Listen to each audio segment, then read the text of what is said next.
Good evening. Welcome to The Play. Today we'll take a look ahead at possible issues at State Fair Arena regarding high school basketball. We'll have a report from the Big XII Basketball Tournament in Kansas City, and we'll take a look ahead at that 7-day forecast.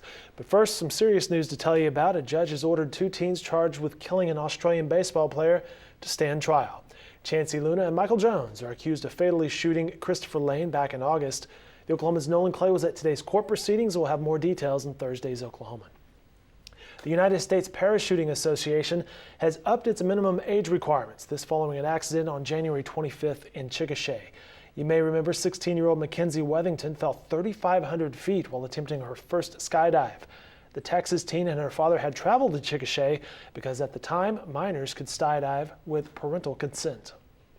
The United States Parachuting Association recently changed its guidelines, switching from a system where 16-year-olds and 17-year-olds could skydive with parental consent to a 18-year-old age minimum. This affects a number of skydiving operations in Oklahoma, one of the very few states where minors could skydive with parental consent. We talked with several different skydiving owners about their reactions, those companies that are affiliated with the United States Parachuting Association and those who are not. They all seem to fall in line, saying that they will adhere to the new guidelines, but their opinions differed when it came to the intent of the new rule and how the outside world looks at the safety that is going on in their skydiving operations. And more from Kyle Fredrickson in tomorrow's Oklahoman.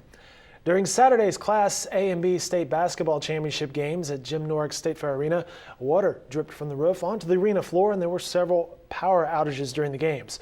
Well, officials hope this week's games for Class 2A, 3A, and 4A tournaments will not experience the same issues. While the OSSAA wants to keep playing in the Big House, the City Council is discussing the imminent need to replace the aging building's roof. Our reporters, William Crum and Ed Godfrey, will have more on the repair efforts and whether the building's condition will prompt a change of venue for future high school games.